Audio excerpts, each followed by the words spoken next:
Welcome to the Cast Blast Grill Chill podcast with Jeremy and Trevor, the podcast that's all about hunting, fishing, grilling, and chilling out and having a good time in the outdoors. So, opening day, it was upon us. We got out to not the national forest. We got out to some public lands. We had been kind of doing some virtual scouting and kind of relied on from last year. I didn't get a chance to get out there with my on-call schedule and get out there and do too much scouting, but I did a lot of scouting on Google Earth Pro and everything else. Watching kind of plan what I was trying to do. We talked a little bit about it on the last podcast, but I did learn a few things. I don't know about you. Yeah, I would consider that a scouting trip where we hunt. Every time I've been out there since then, I've seen game. Um, so I would definitely consider that a vast improvement over the previous trips I've made out there Mm-hmm. where, I've hunted out there quite a bit more than you because it's doable for an evening hunt. If I can scoot out of work, even just a little bit early, Yeah. like skip a lunch and get out at 4, I can definitely make it out there and at least get a good 2.5 hours in. So, Yeah. Yeah. Well, I know that there was 9 hunters total altogether that I've seen, including us, on that little section of property. So from where you park your vehicle, imagine 9 people dispersing out as far as somebody really wants to walk. Isn't that big of an area, you know? Um, it's a pretty big chunk of land if you include everything that connects to in a continuous, public land section. But to the area that most hunters want to walk to, it's a relatively small area if you were going to break it down into that. So for 9 hunters to go in, you know, 2 hours before daylight and up until daylight or shortly after daylight, as a lot of public land hunters do sometimes, that's a lot of people in the woods at one time when they have not been used to that all year. Since the end of last season, basically, the end of the last duck season, basically they haven't had to worry about that. A couple of people coming in scouting, maybe doing some pig hunts, but the deer haven't had to worry about that kind of pressure and that kind of weirdness noise that early in the morning. And I think that he put a huge damper on the first day, on opening day for me.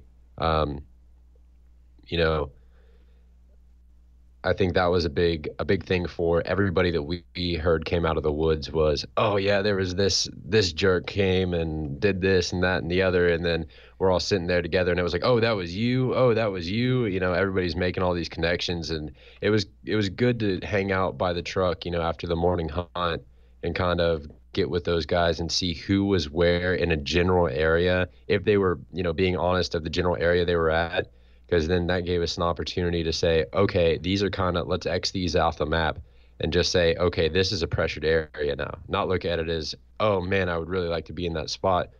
Yeah, maybe next year if you really wanted it to, but to say, okay, we need to move away from all of this. well, yeah, and I think that panned out real good for us in the afternoon. We weren't sitting right up on top of those guys again. I mean, because we Hmm. were the second and third people in the woods. Um, Yep. because there was one guy that got there, was walking into the Right as I woods, pulled up, he was walking in the gate. and then me and you were there, and then when we walked into the woods, there was n- another truck had just pulled up as I crossed the gate and was walking in, Hmm. and I walked all the way to the creek and doubled back because of the water. Hmm. I thought it was going to be too deep to go through, and I wasn't chancing it without at least hip boots, and doubled back and ran into that guy. Talked to him for a minute. He told me where he was going. I said, "Well, good luck to you without hip boots." And I went and Yeah. found me another spot that I was, fairly comfortable in, except for the Yeah. fact that about 10 minutes or so before legal, I get the old headlight, shining, and I tried to shine him off, um, and thought he was, you know, up on top of the hill, but come to find out, oh, once it got kind of light and he turned his headlight back on again, I guess to look for his backpack or something he dropped, I realized he was up in a tree. Yeah. So I just proceeded to kind of push off a little bit further and hunker down on some Hmm. really tall ragweed where there was a really well beaten trail and some doe beds, and just hope something stumbled into me and regroup for an Yeah. afternoon hunt, You know, which we is were we were familiar enough with the property to be able to do that. If you get bumped off of one place, if somebody doesn't know you're there or whatever, they come and set up right on top of you. We're familiar enough to be able to, find another section, especially off that main trail there. Because we had, I've duck hunted it, enough times in there now to feel comfortable going off in any direction off that main trail and be able to get bumped off if I have to and want to move away and relocate to a decent area. yeah, same here. I mean, between my bow hunts out there last year, because that was kind of a, you know, where I was kind of cutting my teeth bow hunting last year, on public that was close. It was like I said, it's easy enough for me to get a good 2.5 hours sit in. I can get there Hmm. right at the start of prime time. It's definitely not an ideal place to pack the climber into, because of all the noise and everything. But it definitely works, especially if you have a ground blind or a good brushy spot, and you play the wind right. I've seen plenty of deer out there. Yeah. Just haven't been able to put it all together yet.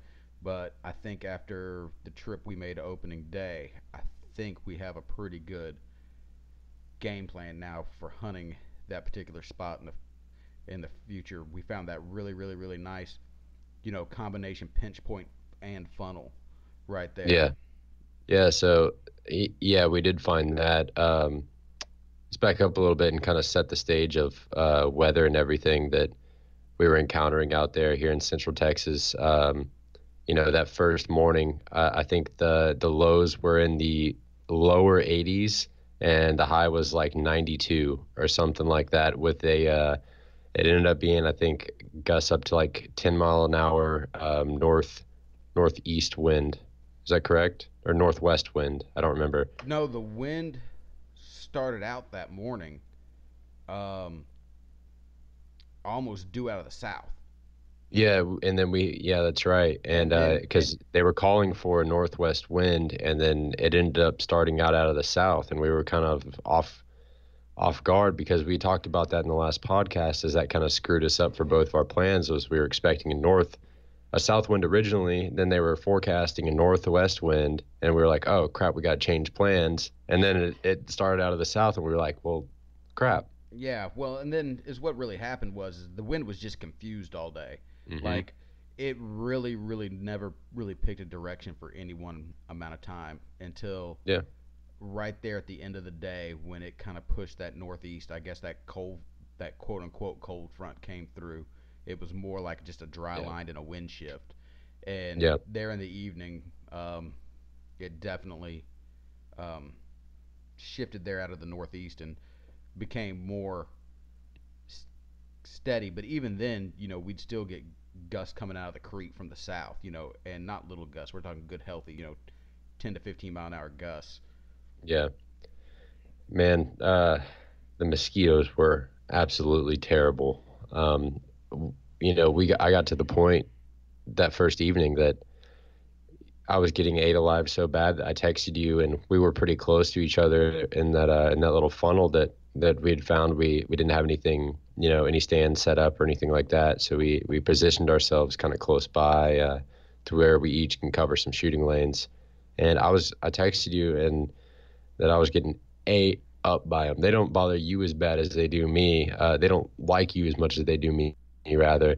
And yeah, I mean, it's to the point where it looks like you're down on the coast, after that hurricane where everybody's seeing the pictures of, just covered up. I could have swatted, probably at least 15 in one hand swat if I was Easily. going to let them all land on me. And so, yeah, I mean, I just now finally, and all of the bites are away, and here we are, what, 2 weeks later? Yeah, 2 weeks later, and A um, touch over 2 weeks later, and all my mosquito bites are finally gone. um, I noticed that trip made you go purchase a little something. Yeah, definitely. I went and got a thermocell, man. Yeah, it's saving my butt now. One thing I do want to back up and talk about is what I texted you coming in that first morning. We were hunting separate areas that first morning, and I know I texted you saying, "Oh, I'm pissed off. Got booted off a spot, basically. I'll tell you what happened later." And so I walked down this creek bed, and that was my plan. And I was, it was probably about an hour before legal shooting, and I get to this crossing in this little creek tributary, and the crossing looks great. I mean, there's tracks everywhere. I'm like, all right, I need to set up on this just because I have a good feeling about it. There's some good cover here, and I got a good shooting lane. I just need to knock down like these tools, sticks of ragweed, do that, get tucked back up inside of like a mesquite tree. Kind of, it was almost exactly like a ground blind with an open front on it. I mean, it was going to be perfect for what I needed it to do. And so I get tucked kind of back up in there. I'm standing by it. And, I still got an hour. I'm kind of scrolling through Facebook and stuff, just killing time.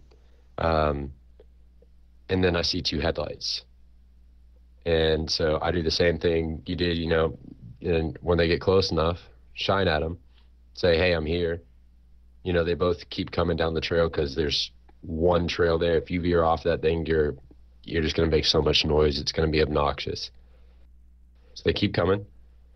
The first guy comes up, and I'm like, hey, how's it going? He's like, hey, how you doing, sir? And then he walks past me. I'm like, all right, cool. He knows where he's going. He's going past me. I'm good. Then I'm sitting there. I'm like, I never saw that second guy come out. And I was kind of thinking he walked around that mesquite tree on the backside of the mesquite tree, just around me. And I turn around. He's climbing up in a tree about 40 yards back from me, hunting right there into a tree stand. And, I couldn't see that in the dark. I didn't know it was there. So I was like, well, shit. And then here we are now at probably 20 minutes from legal, 15 minutes from legal. And I got to find a spot. And so I'm like, all right, well, this guy has passed me on this trail. I don't want to hunt anything back towards the road where I came from. Nothing looked good up until this point. I don't know where that dude that passed me went. So I'm not going to risk going that way. So I crossed the little creek and just kind of fumble my way through the woods. There's no good trails there. I mean, I'm walking through 6 foot tall ragweed, Just through swampy. I'm bushwhacking. I'm getting ate up by mosquitoes at this point because I'm in the bogs. And, I'm pissed. I'm pissed that I got bumped off of it.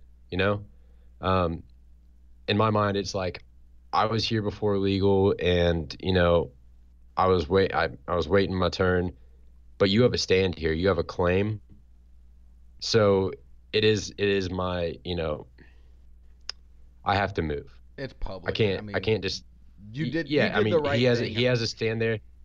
Yeah, and I mean, regardless, I was pissed if it was right or not. I was still kind of pissed because it's like, we could have worked this out. And if I had to move and I had an hour to do it, I would have felt a lot better about that situation instead of them coming in, right before shooting. Yeah. And then they couldn't have foreseen that coming, but still, I like to get into where I'm going a lot of time beforehand, let everything die down and relax before, Settle back down. settle back down. So I get set up in some shit spot. Um, Sun finally rose. And then I got on Google Maps on my phone. Luckily, I had some kind of service. And because the area I ended up hunting, I didn't plan on hunting at all. So I had that corner cut out of my paper map, I just didn't even include it on my paper map because I was planning on targeting a totally different area. And so get on Google Maps, and I'm like, all right, there's one trail here. Let me go sit on it. Um, Went and sat on it, man, and nothing happened.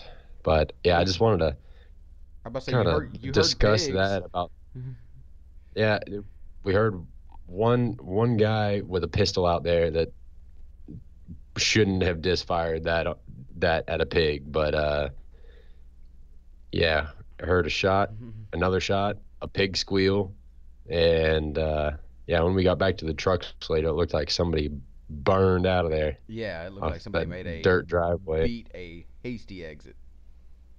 Yeah, Um, yeah, absolutely. well, let's see. Okay, so that was the morning. We both wound up hunting spots that we weren't originally planning on hunting in. We went back to the trucks. We met up with those other group of guys because the other thing about where you went and hunted is like those other guys would have had no idea you were down there because I took my truck and I drove you and dropped you off down there. Yeah, they were surprised to see somebody down there when I flashed them when they were coming in. They were like, "Oh," and the guy later on meeting back up with them at the truck, he was like, "Man, you were standing there looking lost," like, and I was like, "No, man, I just saw that crossing there, and I thought it was a great spot, so I started, I set up and I was just relaxing, waiting for legal so I could, start hunting, and I didn't know y'all had to stand there, but I did get to talk to those guys, and they have stands in some good spots out there. And I would love to hunt out of that spot again. You know, maybe next year Maybe put we a can go stand. Maybe put in a and stand. around there. Put a And stand on the other I feel side. a lot better. I feel a lot better about being able to go in there and hunt it because I found that on my own before I even knew the guy had a stand there. But then again, it's like now it's somebody's spot, but it is public, and I did find it without any aid. Yeah. I liked the spot before I even knew the guy had a stand there, so it's like it's an iffy thing. That's a public lands thing that I'm sure a lot of guys understand.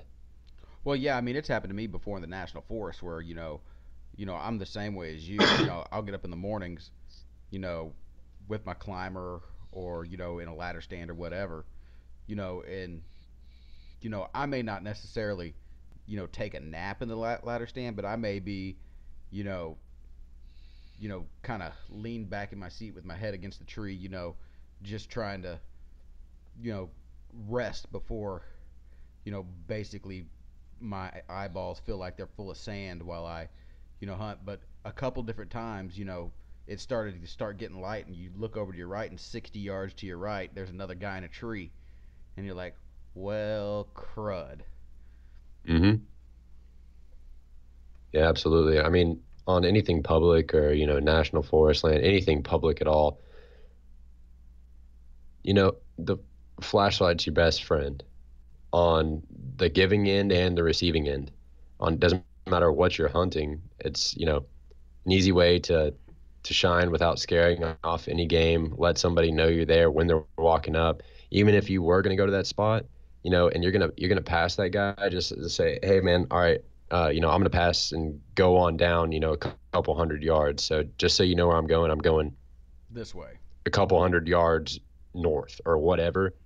Just so that person, you don't have to give them your spot. Just let them know I'm going past you this far. So just so we're both comfortable with this, like since you were here, I'm gonna do my due diligence and I'm gonna keep going. Yeah. But here's where I'm roughly going to. So that person doesn't wander off later, getting bored and decide that they want to walk down the trail and some accident happens. Just try and avoid some of that. Or pushing off, the doe that you're waiting to draw the bucky out, or whatever. Yeah, yeah, yeah. I mean, there's a lot of different scenarios.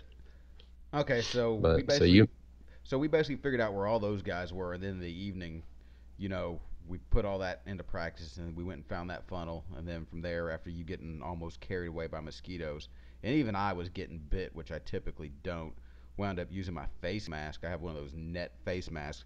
I was using yeah, I was it doing as the same thing. I was using it as a mosquito net to keep them off Yep. my face.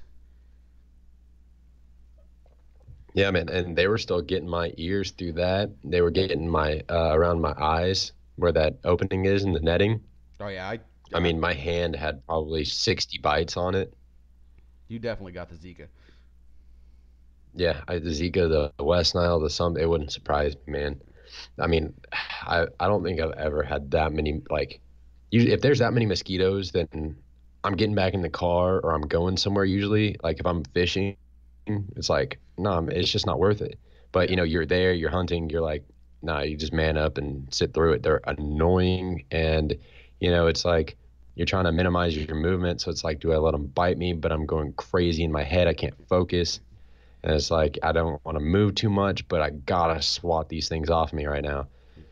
So we ended up moving down, and looking in that, like hunting the edge of that open field because we just needed a break from the mosquitoes and, just check it out too. Um, the ending of that first evening. And I think we ranged, what, 500 yards was across 444. that. Yeah, 444, 447 or something like that. Yeah. It was a big distance. And probably what, 200 across. It's a big open Yeah. field. It's a Maybe closer to floodplain, three. really. It's Yeah. more like a retention levee, that, all that flood water can go and hold there if it's really high water. But yeah, it makes for great visibility in a lot of places around here. You don't have that. So it is nice to break out of that sometimes and just see if anything's moving, 400 or 500 yards away. You can Well, see if there's any activity. You can see kind of if they're wanting to stick to timber or go out in the field and graze or whatever. well, yeah. I mean, we that whole pasture could have been full of deer, but I mean, the ragweed was 6 foot tall. We wouldn't have seen it. You know, I was Yeah. concentrating on those edges of that wood line and stuff where those mesquites and elms Hmm. had grown over the edge, and Yeah, and a there lot was of times, if something does come out to the open, they're gonna hang right by the heavy cover anyways. exactly. Yeah. Um, I guess did you go back out before I went to East Texas? When did you make your run to back out there? I You did that. believe You that did next that before I went to East Texas because that was the day yeah, that the yeah, the next Tuesday I went out. So just a couple days later I went out. So yeah, that hunt was on Saturday, and then I ended up going out the next Tuesday, and I just purchased that new stand, the new lone wolf stand, but I did not have climbing sticks for it yet. They were on order, so I was waiting for those guys to come in. So I carried my climber in, set up on that same funnel area. Now this funnel, it's sandwiched in between a big creek and a decent sized little pond. But they're probably, I would give them, what, 40 yards in between the creek and the pond. if that Do you give it that much? if that Yeah, probably probably closer to 30, 30, maybe 30, 35. 35. Yeah. It's a short distance, and and all that field edge. You can actually see it from like a satellite view on Google Maps. You can see all of that field that we were just talking about, all these little game trails that cut through there and around there. They all funnel right into that corner, right on that creek, and they go in between that pond and that creek. And that timber is all oak trees. Probably 90% of that's oak trees, if not more. And it's clear bottom. The acorn crop back in there was pretty phenomenal. I mean, they're falling like crazy. Yeah. There was a lot of acorns, and so yeah, that night, put up the climber, cleared tree branches on my way up, picked a good tree that I liked, right on the intersection of a bunch of trails that kind of lead into the main trail right there in the oak flat. Um, got up in there, only in the stand for about 30 minutes. Then just caught some hogs starting to come in, and they were coming in on the pond side of that funnel. And that is a 24-yard shot from my stand on the trail that they were coming in on. And big lead sow. Good size sow, probably 175 in the front lead. Mhm. She came through pretty quickly, and my gap for a shot between brush pile and brush pile is probably a 7 yard wide, and the how the hogs were moving in is just straight across that 7 yards, parallel with it, on it. Um, and so drew back, put my pin exactly where I wanted, was waiting for that hog to come, and ended up taking a shot at that the third pig back, and made a hit. Looked like a good hit. Felt good about it. Um, gave it a, then the pigs, they all ran off, in the same direction. back out towards the field out of the funnel. Now, gave it about 20 minutes worth of fumbling around, getting down the climber, kind of just giving Take it some time. Yeah, and so I walk up, I find my arrow, blood on the arrow. Um, I mean, it looked good. And then find one or two drops of blood. Then I did post this picture up onto Facebook of the big blood spot that's probably about the size of a smartphone, about the size of an iPhone, where it looked like it had been coughed up. So I don't know if that is something, if I made a lung shot and that's how it's coughing it up. I mean, that stands, or if I made a bad shot and made some kind of intestinal, stomach, some kind of gut shot. I'm not sure which, but it definitely looked like it was excreted out of the mouth. And there was two piles right next to each other with a good blood trail leading out after that. Now, granted, it was raining. I wonder if that pig actually. You said there was two spots that were real close together like that. I wonder if that pig laid down there for a second and it was blood coming out of because it was the blood was foamy, right? It was kind of bubbly. Um, I would say it was like, yeah, it was, I don't know exactly what it was, but there was some chunkiness into it, whether if it was foam or some kind of coughing up, I would, coughing up a lung, kind of like a yeah, piece of something. I'd almost bet that that pig bedded down there for a minute or two, and you know it might Could have have been, been. Because walking up and retrieving that arrow, I forgot to mention this before I started following the blood trail. I did have to go back on full draw twice because I had pigs come up within 4 yards of me going to retrieve that arrow, which I know next time I'm going to give it a lot more time and just see what's going to happen after that, you know. But they were right up on me. I was looking them dead in the eyes at 4 yards, and I had to go back on full draw because I just didn't know what they were going to do. Um, but yeah, so I ended up following that blood trail to those two spots, and that blood trail ran around the circular pond to the back side of it. And around this pond is a bunch of mesquite trees and a bunch of, smaller little sapling style trees, but super thick together with ragweed. So I'm getting rained on. I'm going through mesquite bushes. I'm getting chewed up by mosquitoes. On my hands and knees trying to figure this out, going through hog tunnels, basically tracking this thing. Um, the blood starts to thin out, and you can see the blood actually I would go back to a blood spot that I knew where it was if I, needed to go back and get in the right direction again. You could see that blood starting to wash off. So I quickly lost the blood trail. yeah, it It started started raining. washing off of, yeah, It started yeah, raining pretty hard on you, didn't it? yeah. After about 45 minutes or an hour of tracking. Yeah, at about 30 minutes in, it started raining pretty good. And I went about at least another 30, 45 minutes in the heavy rain in the dark trying to find that pig. Um, and it just got to the point where I actually walked to the second pond past that and followed that all the way back. That's a And good eighth of a mile between those two ponds. it's not quite that far. It might touch that, but yeah. So that's what I may have made a bad shot on that pig. I felt good about it in the moment, but looking back, how far it traveled, the weird spit up blood, and kind of just lack of a great blood trail, or it just got washed away. I'm not positive.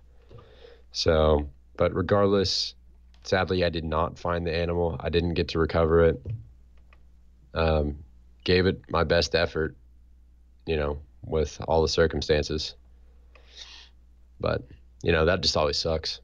Yeah, there's If I had foresight, I wouldn't have even taken the shot, if I would have known that, of course. yeah, but I mean So, if you bow hunt long enough, eventually you're gonna lose an animal. Unfortunately, either you're gonna Yeah. make a bad shot or you're gonna make, you know, one of the first bucks I ever shot him with a rifle, 30-06.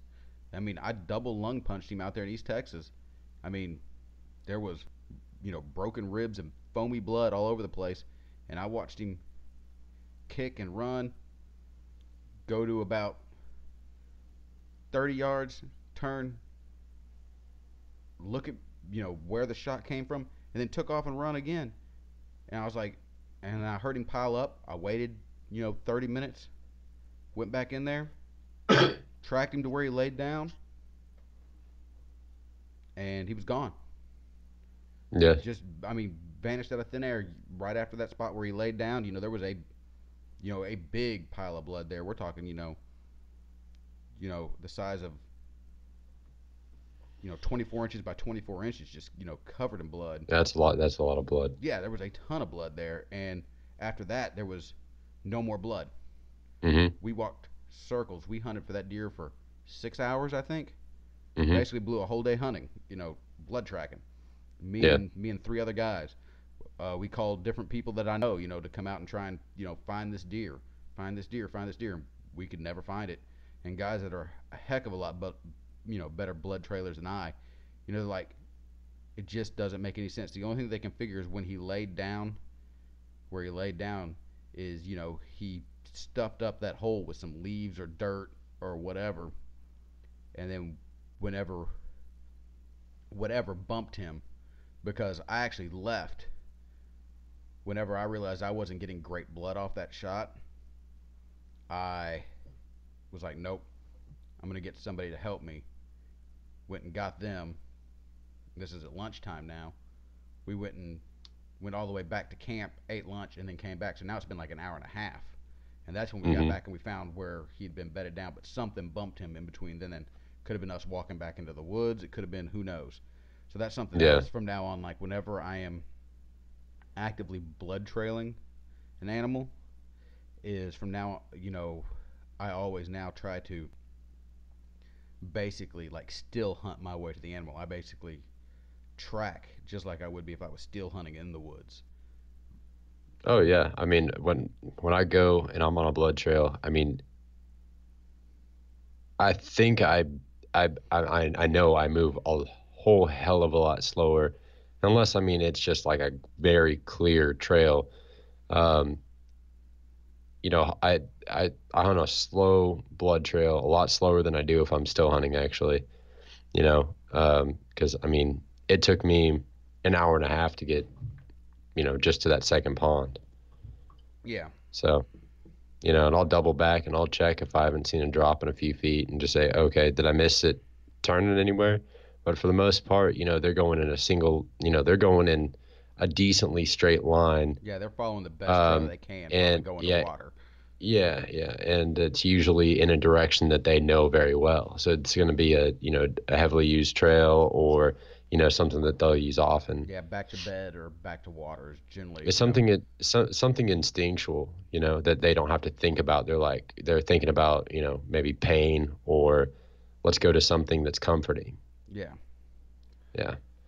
But so you went out to East Texas. yeah. Speaking of So that, yeah, so I guess not this last Friday, but the Friday before last. I guess it would have been second weekend of season. Yeah, I loaded up the truck and um, made a quick run out to where we go hunt out there in East Texas, and you know, stayed in actually the exact same camp we camped in last year. that's cool. Um, I like that spot. I like that spot too. But yeah, went out there. Wound up getting out there a little later than I'd originally planned. Got out there about midnight. Got everything all set up. I'd originally wanted to go put the climber out where I wanted to hunt the following morning, but since I got in so late, I decided not even to mess with it and woke up, went to go down that particular uh, forestry service road that I like to go hunt down, and there was a guy that was parked down there at the gate, and kind of the same adage with you, public's public, and I didn't know where that guy was hunting, so I was like, I'm not gonna blow this guy's deer up. no big deal. So I went and basically just went scouting till about 10 o'clock, all kinds of different places. I found a fresh clear cut, a fresh burn, um, you know, just driving around, looking at, things that have changed since last year. And there's definitely some places I definitely want to go check out, once rifle season rolls around that look really promising. Yeah, Um, it's good to know. Especially because I haven't been out there because it's quite a drive for me. It's about 3 hours for me. So, yeah, it's good to know that there's some fresh burns and some of the spots that we actually go to. We've known where the burns were the past couple of years, but we just really don't hunt that section as much. We're not as familiar with it, so it's nice to know that they are working their way over in our direction. yeah, the area where we've been hunting was burned about 8 or 9 years ago, and it's getting really, really thick now. Yeah, The exactly. It's good Yopons to are, know that they're working towards us. yeah, it'll be another probably 2 or 3 years before they actually burn that again. Yeah. But um, that first main road to the right, that peels off the dirt road to the right when you're leaving out of camp. Hmm. Um, yeah, they burned down there Okay. this year. It's So relatively close. yeah, so it's real close. Um, Yeah. but so as I, you know, went and did that, went and got a hot breakfast, which was a heck of a lot better than the Cliff Bar I was planning on having for breakfast, and went and didn't grab ice. I grabbed something else because I wound up going to Dollar General. Oh, I was looking for a spray bottle because my spray bottle broke on my scent eliminator. Uh, Uh, so that's what I'd gone to do was go get some. yeah, I Go don't see know if if you can see that one back there, but yeah, there's that big old spray bottle back there. Same thing happened to me, man. That the screw top broke on it, so I went and just put it in like an old just refillable. yeah, That's commercial actually spray the bottle. one that I was using for my basting on the grill, but I needed it was the mix yourself scent eliminator stuff, so I needed something like that anyways. But yeah. But yeah, so I wound up going to town and getting a hot breakfast and trying to buy a spray bottle. They didn't have any spray bottles, and wound up coming back and drove down and went and hunted another spot that I know of, and went down there, and the mosquitoes were real bad in there, and like I wasn't seeing any super fresh sign or anything, and hunted down there for a couple of hours. Ran into some other guys that I know. The guys who actually introduced me to hunting out there, I seen their blue Dodge rolling down the road, and they stopped and talked to me for about an hour, and they were up there mowing their hay pasture, getting ready for their season up there, and talked to them for, like I said, for about an hour, and then rolled back over there Hmm. to that road that I like to hunt down, and then sat down there behind that guy's truck. And about that time, he came out and asked him where the big one was. He said he left it for me. I said, well, I didn't want to blow you Well, out that's while you were sure is down. nice of him. Yeah, told him I didn't want to blow him out while he was down there hunting. He said he appreciated that, and then I went down there and drove and hung my stand and made an evening sit and proceeded to get carried away by mosquitoes. It was like Yes. it was Not like, not a good oh move my, leaving that thermocell at home. no, it was awful. It was Oh, man, absolute. they're so bad right now. I They're have so bad. I have hunted that particular bottom down there because that too is a creek bottom, but it's that creek bottom there is a good probably quarter mile away from the creek. Where Yeah, yeah, it's pretty far. I mean, that has to be wet weather to get in that creek bed, to yeah, get that any of it saturated. But I have been down there in July when it's nice and steamy there in East Texas, oh yeah, it and definitely I've holds been ate moisture. up by mosquitoes over there. Yeah, Um, yeah, yeah. but so yeah, they didn't care at all. They were biting. I wear those performance fabric camo shirts. Um, I love them for their scent eliminating stuff and being able to knock out, wick moisture and stuff. But I'll tell you what, mosquitoes bite clean Oh, through they that. bite straight through that thing. Yeah, man. Yeah, Yeah, absolutely. it definitely was not my best choice.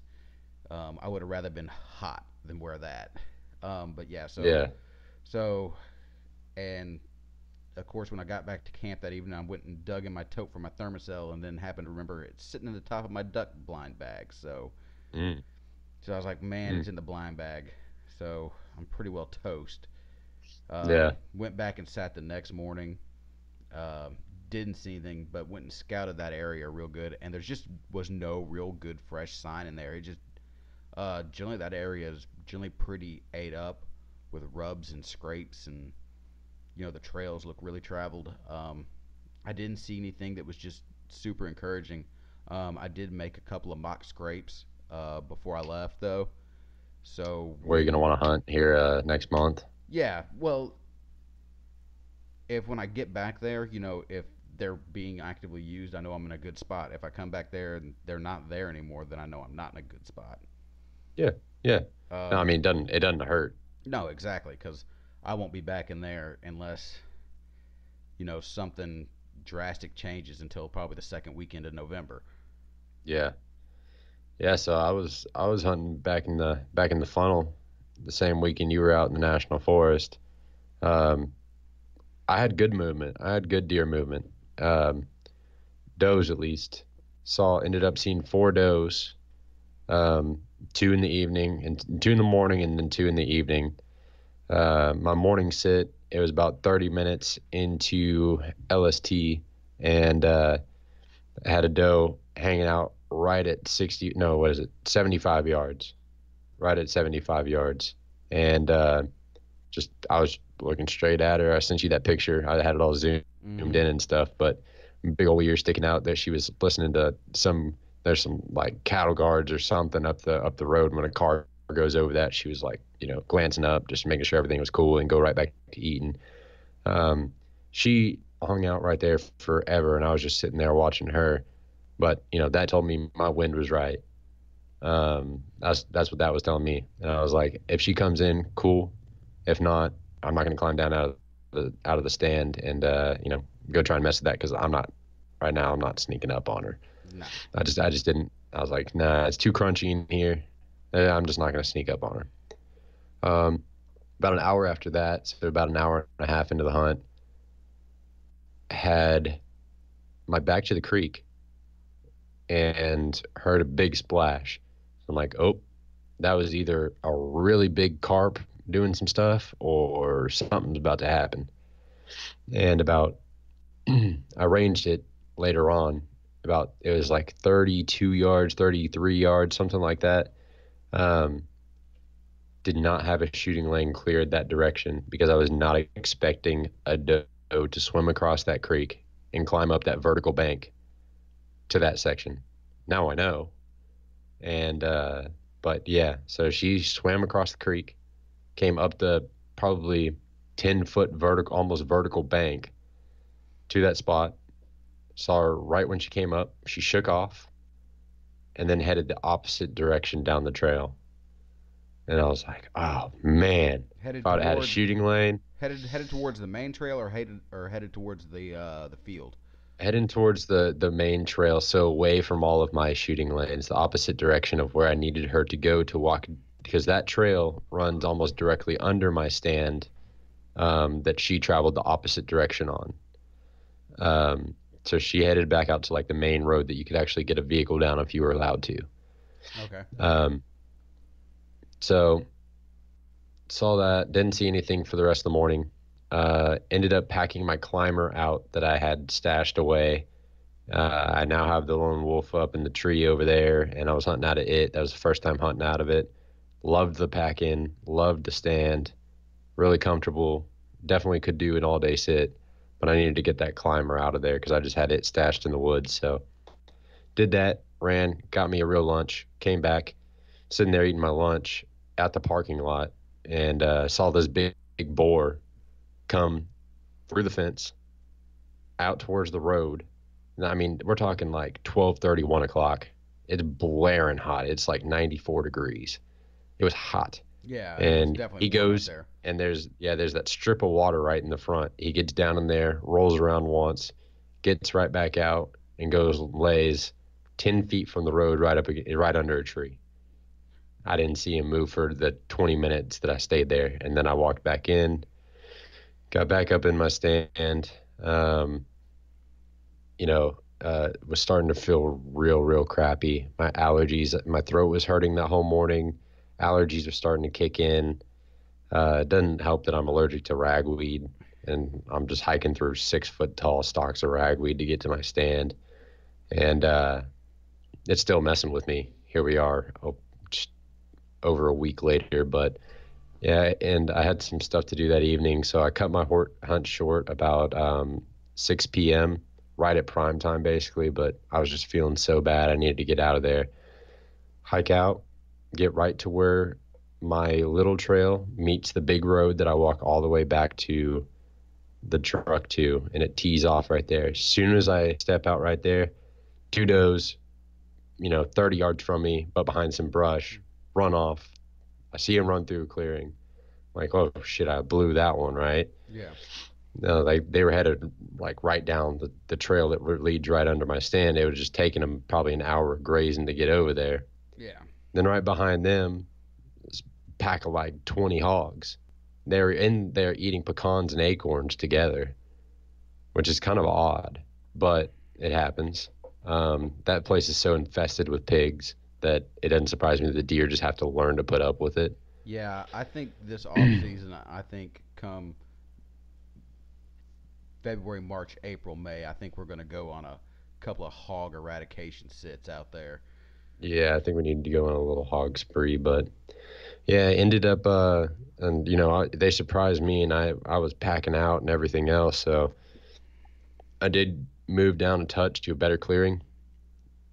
I had a great 30-yard shot at this young sow. Um, Ended up letting an arrow fly, heard a hit, hog ran. He was broadside at 30 yards off the trail, ran and did a 90-degree turn, ran 10 yards in front of me on the trail. I just stood still. I didn't move because I thought he was hit. He was running fast, and he was like scared. What the hell just hit me? I got to get out of here. So I gave him some time, let it wait. And then I walked up to right where he crossed the main trail at, 10 yards up from me. Like, all right, where's the blood? No blood. Go back, retrieve my arrow, clean arrow. I'm like, shit, what happened? I heard it hit. Look back, small little twig that I didn't compensate for, that I didn't see. Just I cut that twig off clean, man, and it popped it up over the hog's back.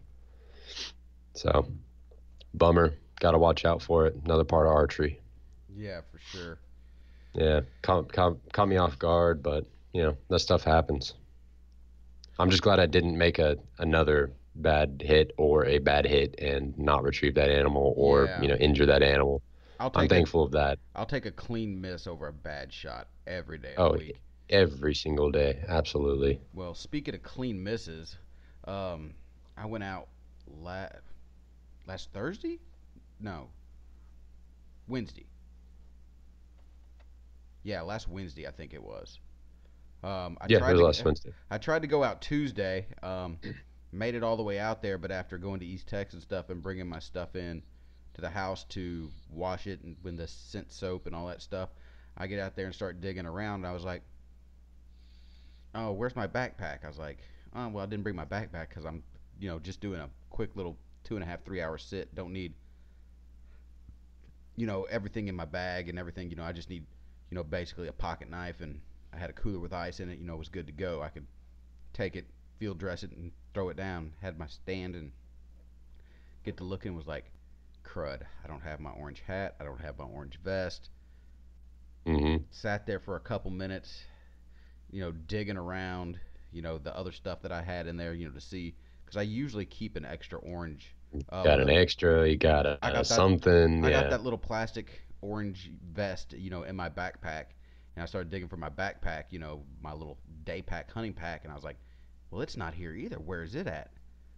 And I'd brought it into the house because it was supposed to rain that night, and it would sit, and I'd put it in the back of the truck. I was like, oh, I'll remember to grab it in the morning, and I didn't grab it, so I was like, crud. I was like, because an orange enough hat. It's a Richardson 112. Like this hat here, but the entire where this one just has the Cast Blast Grill Chill embroidery on it. The whole front of it's embroidered in orange. So Yeah. it's close enough. Hmm.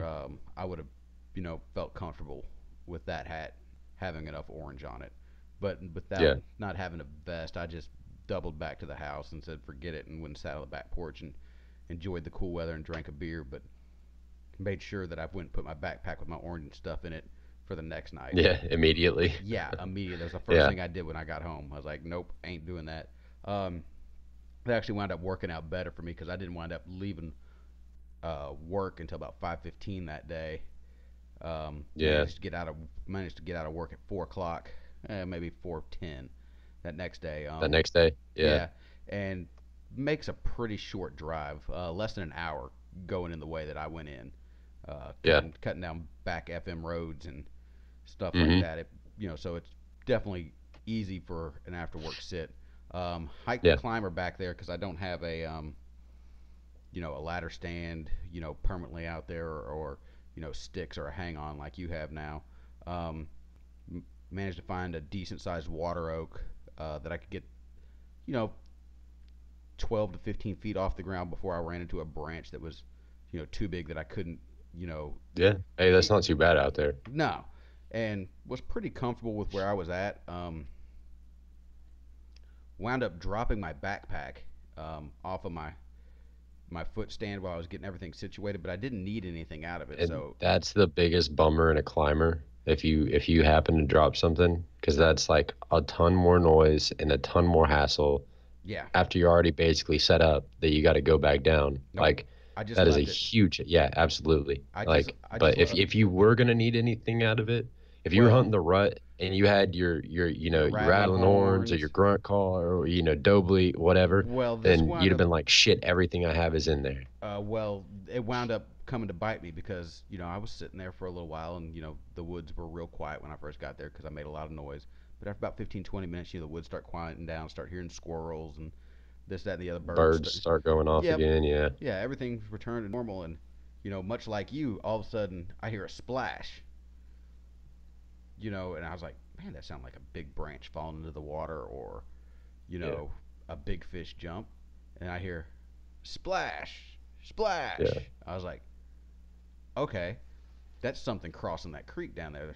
I know for a fact there's a big game trail that cuts down there because I've hiked that entire creek multiple times scouting for ducks and stuff, and they cross right there where I seen all those squealers um, last year when I was bow hunting. Hmm. So I was just sitting there, just like, all right, is it going to be a deer? Is it going to be a pig? Is it going to be a pack of bobcats? I don't know what it's going to be because it's so thick I can't see. I've got about Yeah. Yeah. 60 The yards, mystery splash. you know, and it start hearing twigs and stuff snapping and Yeah. stuff. I'm like, it's awful loud to be a deer. It's probably Yeah. pigs. And sure Yeah. enough, here come these big black pigs. I have three of them, working, right in there. I get one to within 32 yards. I range him and kind of range a couple things around him. Um, I'm hunting with the crossbow out of the climber, and I put the the the my crossbow set up for 20, 30, 40, 50, and 60. It has marks on the scope for it, Hmm.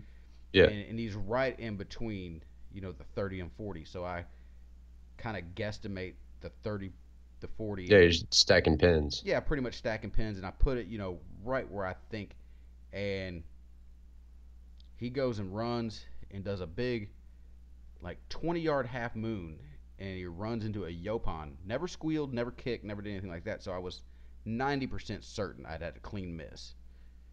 And now I realize since I've dropped my backpack that I don't have my cocking string. Mm. So Or I, binoculars. or Or binoculars, anything, or or anything to see if, since he's right up well, at 20 the yards up, one you thing, the can one check him thing, out. well, the one thing I will give it is my rangefinder was on my belt, and it has a 4x optic in it. Yeah, So I have a little bit of magnification, but yeah, that's nice. so I can't I actually find my bolt. I can see the white fletch, so I know where it's at. And I spot the pig, and he's just sitting there staring in my general direction. Uh, One of the other ones spooked totally off Mm-hmm. when he spooked. The biggest one, he's a big old boar with cutters on him, goes about 20 yards and holds up on this thick stuff right on the edge of this big trail. And I can still see the other one. I'm like, I need to get this crossbow recocked. I was like, but the only way I can do it with my bare hands is to stand up and do it. I'm like, pigs don't have great vision, and they're far enough away, and they're in some kind of thick stuff. I'm gonna make an effort at it. Try. Yeah. Yeah. So I kind of get everything positioned where I can kind of do it in like one kind of fluid motion, kind of stand up Mm-hmm. and then grab and pull. So I get it all situated, and I get stood up, and I grab the string, and it's a 150-pound crossbow, so you've really got to muscle it up. Yeah. And about the time I go to really muscle it up, I hear that biggest pig over there. Yeah. And I hear the other two skitter off. I was like, well, now I don't got to worry about it. So I yank it up, get it pulled back, slide my next bolt in, and settle in because it's still early. It's probably only Yeah. 6:30 maybe. So I still Still got an hour or so. Yeah, I had a little over an hour. I think I had like an hour and 15 minutes left to hunt. Yeah. And so I'm sitting there, and I was like, if I hit that pig, I hit that pig. It's no big deal. It's a cool enough day. It was actually the cooler of the 2 days. Um, I'll still not worried about losing meat, letting him Yeah. sit for 2 hours. And sure enough, about 45 minutes go by, and I hear splash again. And so now I'm excited. I already know what's getting ready to come. I know where it's coming from. And that one was a deer. I could never see him, but I could hear him back there scraping and rubbing on a rub back there. But he never came into range. My wind was good. I think he wound up pushing through a thicker trail that was about 60 yards right on the edge of where I could kind of sort of see, because I could see Yeah. movement through there, but I couldn't see real good because that was like he moved slow. Yeah. And then I had another group of two pigs come back from the other way, but they didn't like coming into that big open area where I was. They got to the edge of that kind of opening that I was on and scooted immediately north and never got into one of my shooting lanes. Yeah. Sometimes it happens, man. I mean, I wasn't. So many little cross trails in there. It's like you just got to be on the right one or have a great shooting lane that you can get Yeah. out there and reach them. So, legal hunting time comes and ends, and so I climb down and go to walk right to where my arrow was. Yeah. And I can't find it because now it's dark, Mhm. and this area is kind of, it's a big floodplain down there, from this creek that's behind me, and so I go back, and now it gets real dark in that particular patch of woods real quick for whatever reason. Yeah. Yeah, it does. So I go back there, and I'm like, I think I'm in the right spot, but I'm not sure. And like I keep trying to shine back to my stand and to where I think the arrow is, trying to piece the process together. And finally I was like, you know what? I have two cell phones that have flashlights on it, plus I have a spare flashlight on there, plus my headlamp. So I go over there and I take my cell phone and turn the battery or the flashlight on and set it actually on my climber, shining up in the tree, Yeah. and immediately walk to the arrow. I was Yeah. able to reconstruct it with having that light there perfectly. Go back, Yeah, absolutely. look at the arrow, no blood, the expandable fully opened on the ground. I took it and spun the expandable off of it and popped it in a little plastic case that I keep in there. Popped the carbon arrow back in the quiver and proceeded to gather up my stuff and hike on back out. Yeah. Well, I would say the moral of our podcast this time is more and more practice. I've definitely been shooting since then, and I'm nailing it. but it's all these it's these little factors, and Well, the other just in the thing, moment stuff.